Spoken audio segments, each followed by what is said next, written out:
नमस्कार दोस्तों, आप सभी का आपके अपने YouTube चैनल जीएस दरबार में हार्दिक स्वागत है। मेरा नाम है आशीष। दोस्तों, हम लोग यूपी SSC पेट के अंतर्गत जो है आज इतिहास पढ़ेंगे और इतिहास में हम लोगों ने लोधी वंश तक बात कर ली थी। आज हम लोग जो है मुगल वंश के बारे में चर्चा करेंगे। तो आप सब हेडिंग डाल लें, मुगल वंश। मुगल वंश अगर काल की बात करें तो 1526 ईस्वी से 1707 ईस्वी तक। देखो, वैसे तो मुगल वंश जो है आपका चला था 1857 ईस्वी तक और अंतिम मुगल बादशाह जो कहा जाता है बहादुर शाह जफर थे। परंतु 1707 में जब औरंगजेब की मृत्यु हो जाती है उसके बाद मुगल वंश कमजोर हो जाता था, तो जितना प्रभाव था उस क्षेत्रों में उतना नहीं रहता है। तो बहुत से इतिहासकार कहते हैं कि बस मुगल वंश जो है 1707 तक चला है। बाकी वैसे देखा जाए तो मुगल वंश को जितने भी शासक थे उनको दो भागों में बांटा गया था, एक पूर्ववर्ती शासक और एक उत्तरवर्ती शासक। पूर्ववर्ती शासक में आपका बाबर, इसके बाद में हुमायूं, अकबर, जहांगीर, शाहजहां, औरंगजेब थे। इसके बाद में फिर 12-13 शासक जो और बचे वो जो है उत्तरकालीन शासकों में से आते थे, लेकिन वो इतने ज़्यादा प्रभावी नहीं थे। इधर जितने भी शासक थे 4-5, ये बहुत ही ज़्यादा प्रतापी शासक थे, जिसके चलते मुगल वंश का समय कहा जाता है 1707 ईस्वी तक। अब सबसे पहले बात आती है कि इसके संस्थापक कौन थे। संस्थापक की बात करें तो हम कहेंगे जहीरुद्दीन मोहम्मद बाबर।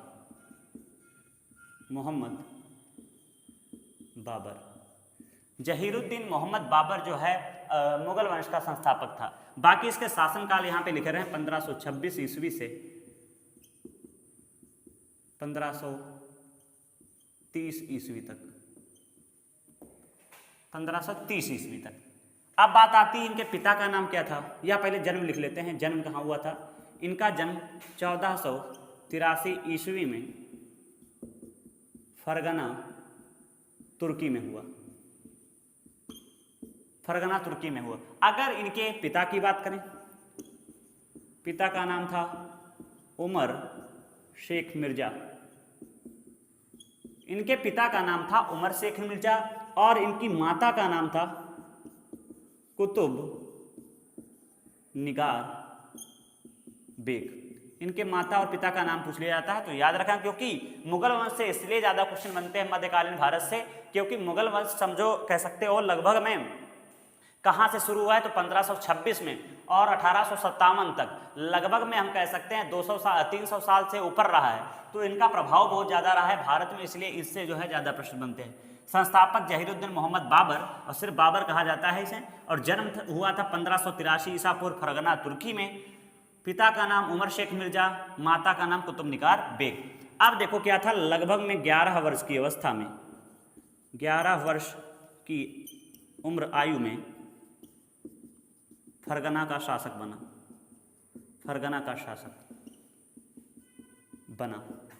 11 वर्ष की उम्र में फरगना का शासक बना। हम कब कह सकते हैं तो हम कहेंगे 1494 में। 1494 ईस्वी में ये फरगना का शासक बन गया। इसके बाद में 1504 के समय इसने काबुल और कंधार पर अधिकार कर लिया।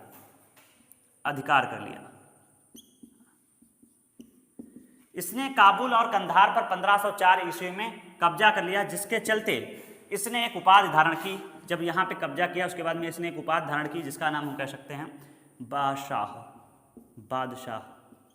पूछा जाएगा कि बाबर ने किस क्षेत्र पे आक्रमण करके स्वयं को बादशाह कहा था, तो काबुल और कंधार पर आक्रमण करके या अधिकार करके खुद को एक उपाधि दी थी बादशाह की। इसके बाद में अब टाइम आता है 1526 का। अभी तक ये देखो भारत से इसका कोई संबंध नहीं था, लेकिन यहाँ के भारत के लोगों ने इसको बुलाया था आक्रमण करने के लिए इब्राहिम लोदी पर। कौन दो व्यक्ति थे, तो एक का नाम था दौलत खान लोदी और इसी तरीके से बात करें तो आलम खान लोदी।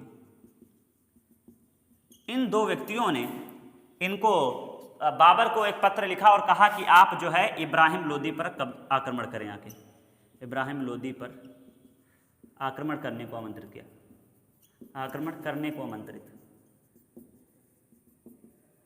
आमंत्रित। इन दो व्यक्तियों ने, दौलत खान लोदी और आलम खान लोदी ने क्या किया कि इनको आमंत्रित किया कि आप जो है इब्राहिम लोदी पर आक्रमण करें आके, जिसके चलते 21 अप्रैल 1526 को युद्ध होता है पानीपत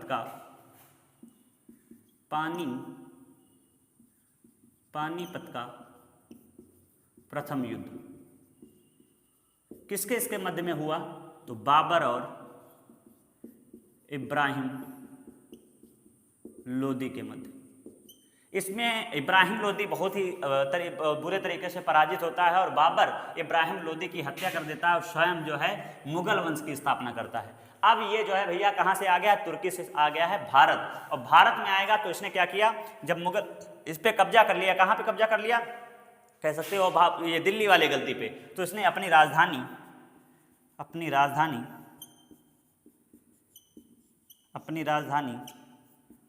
आगरा को बनाया। इसको एक बार और दोहरा देते हैं, फिर इसको साफ करके हम लोग आगे पढ़ेंगे। देखो मैंने ये बताया है कि मुगल वंश का शासनकाल 1526 से 1707, बहुत जगह 1857 मिलेगा क्योंकि उत्तरवर्ती मुगल शासकों को जोड़ लिया जाता है। संस्थापक जहीरुद्दीन मोहम्मद बाबर 1526 से 1530। जन्म जो है हुआ 1483 ईस्वी पूर्व फरगना तुर्की में। पिता का नाम उमर शेख मिर्जा और माता का नाम कुतुब निगार बेग था। यह 11 वर्ष की आयु में फरगना का शासक बना और लगभग में कह सकते हो 1494 का समय था वो। इसके बाद में 1504 में इसने काबुल और कंधार पर अधिकार कर लिया और स्वयं को एक उपाधि दी बादशाह की। इसके बाद में 1526 में इसको जो है दौलत खान लोदी और आलम खान लोदी ने इसको आमंत्रित किया कि आप इब्राहिम लोदी पर आक्रमण करें आके, जिसके चलते इसने इब्राहिम लोदी पर आक्रमण किया 21 अप्रैल 1526 को और युद्ध हुआ पानीपत का प्रथम युद्ध, जिसमें जो है बाबर जीत गया और इब्राहिम लोदी हार गया और इसको पराजित करके इसकी हत्या कर दी। इसने अपनी राजधानी किसको बनाया था? आगरा को बनाया था। अब आगे हम लोग बात करेंगे कि और क्या काम किए इसने, जो है काबुली बाग बनवाया था, उन सब के बारे में हम लोग चर्चा करेंगे और कौन कौन से सिक्के इसने चलाए थे और कौन कौन से अन्य युद्ध लड़े थे। तो एक तो युद्ध आपको याद रखना है पानीपत का प्रथम युद्ध, इसके बाद में खानवा का युद्ध, ये सब हम अभी पढ़ेंगे। देखो आप सब वीडियो के लास्ट तक बने रहें और जिन लोगों ने अभी तक वीडियो को शेयर नहीं किया है आप लोग ज़्यादा से ज़्यादा शेयर करिए, क्योंकि कुछ बच्चे ऐसे हैं जो कोचिंग नहीं कर पाते हैं और आपको ये फ्री बिल्कुल क्लास दी जा रही है, तो ज़्यादा से ज़्यादा लोग उसका लाभ उठा पाएँ, मैं यही चाहता हूँ। बाकी अब हम लोग आगे पढ़ेंगे कि 1526 में युद्ध हुआ है और उसमें जो है बाबर जीत गया है। अब क्या हुआ, इसने जीत की खुशी में काबुली बाग काबुली मस्जिद का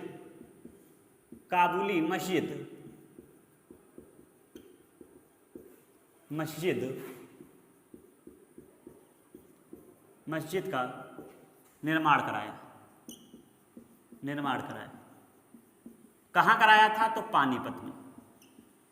इसने जीत की खुशी में जो है काबुली बाग और काबुली मस्जिद का निर्माण कराया था। और क्या कराया? तो काबुल में शाहरुख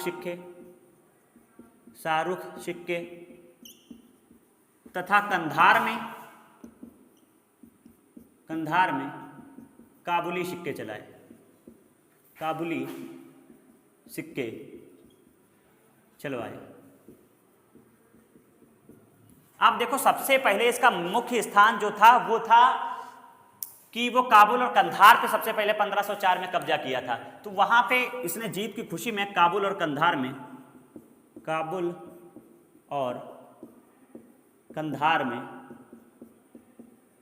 चांदी के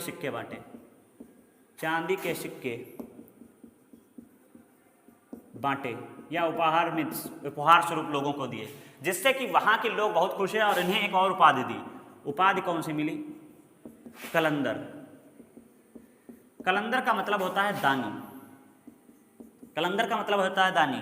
क्योंकि इतना ज़्यादा इसने दान किया था तो वहाँ के लोग इसे कलंदर की उपाधि दी थी। और बाकी इसके बाद में आप याद रखना है, आपको एक युद्ध हुआ था 1527 में खानवा का युद्ध हुआ। किसके इसके मध्य में? तो हम कहेंगे बाबर और राणा सांगा के मध्य, राणा सांगा। इसमें क्या होता है, बाबर जीतता है और राणा सांगा हारता है, और इस युद्ध के बाद फिर इसने एक उपाधि धारण की, गाजी की। उपाधि कौन सी ली, उपाधि की बात करें तो कहेंगे गाजी। इसने गाजी की उपाधि धारण की। देखो लगातार इसने युद्ध लिया। 1526 में पानीपत का हुआ, 1527 में खानवा का हुआ, अब 1508 में चंदेली का युद्ध, चंदेली का युद्ध बाबर और मेदिनी राय के मध्य। इसमें जीतेगा का तो स्वाभाविक बात है, बाबर जीतेगा, मेदिनी राय हार गए। इसके बाद इसमें कोई उपाधि धारण नहीं की थी। इसके बाद में 1529 में घाघरा का युद्ध, घाघरा का युद्ध किसके इसके मध्य में, तो बाबर और अफगानों के मध्य, अफगानों के मध्य। इतने युद्ध लड़े। इसके बाद में इसकी 1530 में क्या हो जाती है, मृत्यु हो जाती है। 1530 में इसकी मृत्यु हो गई, मृत्यु हो गए। अब पूछा जाता है मकबरा कहाँ है, तो देखो एक चीज समझे, इसने ये दो तीन चीजों का शौकीन था। तो एक ये बागों का शौकीन था, और एक काहे का शौकीन था, तो एक तो ढोल नगाड़ों का शौकीन, ढोल का शौकीन। तो इसका मतलब अगर बागों का शौकीन था तो बाग बनवाए होंगे। तो इसने आराम बाग की स्थापना की थी। तो उसको सबसे पहले कहाँ दफनाया गया था, आराम बाग में, आराम बाग में दफनाया गया, और फिर इसे आराम बाग से दफनाया गया था। उसके बाद इसे स्थानांतरित कर दिया गया था काबुल में, इसे काबुल में। अब इसकी एक आत्मकथा थी, यहां पे मैं लिखे दे रहा हूं इसकी आत्मकथा, आत्मकथा तुजुक ए बाबरी।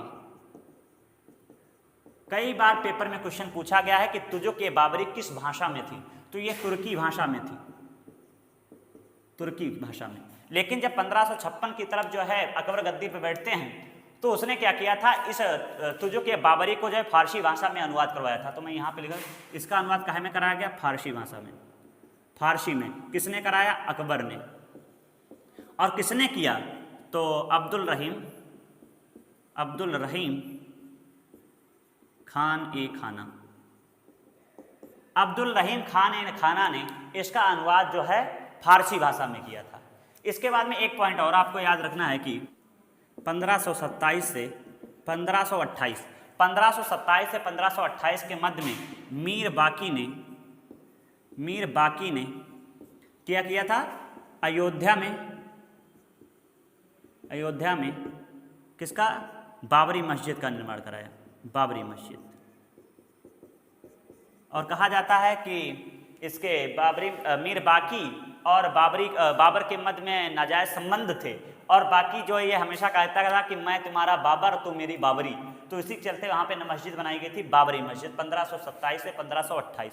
ये तो शासनकाल रहा है पूरा बाबर का। इसके बाद में इसका पुत्र हुमायूं गद्दी पे बैठता है, उसके बारे में हम लोग अगले वीडियो में पढ़ेंगे। बाकी इसको एक बार मैं रिवाइज करा देता हूँ।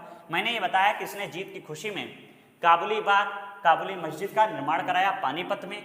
इसने काबुल में शाहरुख सिक्के और कंधार में काबुली सिक्के चलाए। काबुल और कंधार में चांदी के सिक्के बांटे, क्योंकि वहाँ पे सबसे पहले 1504 में कब्जा कर लिया था इसलिए, और वहाँ के लोगों ने इसे कलंदर की उपाधि दी। इसके बाद में मैंने सबसे पहले बताया था 1526 में इसने पानीपत का युद्ध लड़ा, 1527 में खानवा का युद्ध लड़ा बाबर और राणा सांगा के मध्य में, जीतेगा यही। 1528 में चंदेली का युद्ध बाबर और मेदिनी राय के मध्य, 1529 में घाघरा का युद्ध बाबर और अफगानों के मध्य में। कह सकते हो चारों युद्ध में यही जीता। आखिरकार 1530 में इसकी मृत्यु हो गई। सबसे पहले इसे आराम बाग में दफनाया गया और उसके बाद में इसे काबुल में दफना दिया गया। ये बागों का शौकीन था और ढोल का शौकीन था। बाकी इसकी एक आत्मकथा है तुजुक ए बाबरी, जो तुर्की भाषा में थी। अकबर जब गद्दी पे बैठता है तो इसे फारसी भाषा में ट्रांसलेट कराया और इसको ट्रांसलेट किया था अब्दुल रहीम खान ए खाना ने। और 1527 से 28 के बीच में मीर बाकी ने अयोध्या में जो है वो बाबरी मस्जिद का निर्माण कराया था। इसकी अगर उपाधि की बात करें तो सबसे पहले मैंने बताया था बादशाह की उपाधि धारण की थी 1504 में, जब इसने काबुल और कंधार पर कब्जा किया था। इसके बाद में इसने एक उपाधि धारण की थी 1527 में गाजी की, और एक इसकी उपाधि थी कलंदर की, जो वहाँ के काबुल और कंधार के लोगों ने इसे दी थी। इस वीडियो में बस इतना ही रखते हैं। आप सभी को ये वीडियो कैसा लगा है कमेंट करके जरूर बताएं, और बाकी वीडियो को शेयर करना बिल्कुल ना भूलें। धन्यवाद।